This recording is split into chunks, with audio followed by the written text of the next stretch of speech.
Growing up as a kid, everyone in my family had a specialty dish that, as far as I was concerned, they could make better than anyone. My maternal grandmother made steak and rice. My mom had mashed potatoes, my dad apple pie, and for my grandmother on my father's side, it was Kraft macaroni and cheese.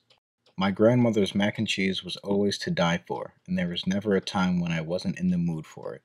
But as much as I enjoyed eating it, my fondest memories of my grandmother's mac and cheese actually came before we ate it, when she cooked it. After she boiled the macaroni, my grandmother put the pasta in the pot with the milk, butter, and cheese, and then she would sit at the end of the kitchen table and stir it all together with her wooden spoon. As she stirred the deliciousness together, my two brothers and I would stand and watch. To us, it was art. I'm not sure what my brothers had their eyes on, but I know what I was always watching: the butter. As she stirred, the butter melted more and more, and each time the spoon circled the pot, the lump of butter would get smaller and smaller until it completely disappeared into the sea of cheesy goodness. Looking back today, I ask myself, why was I so captivated by the melting butter in the pot? Surely it could not be the simple act of butter melting that intrigued me so much. I realize now that I subconsciously associated the melting butter with my grandmother, her house, and all the memories I had there. Growing up, going to grandma's house was always the best way to spend the weekend, and why shouldn't it have been?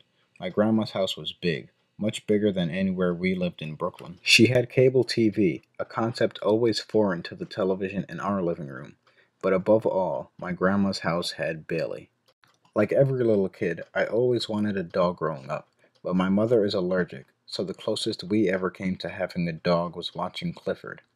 The bottom line is that I loved going to my grandmother's house, and since mac and cheese was always a principle in going, I grew especially fond of it. My grandmother passed away a year ago, and so today I am left making my own mac and cheese.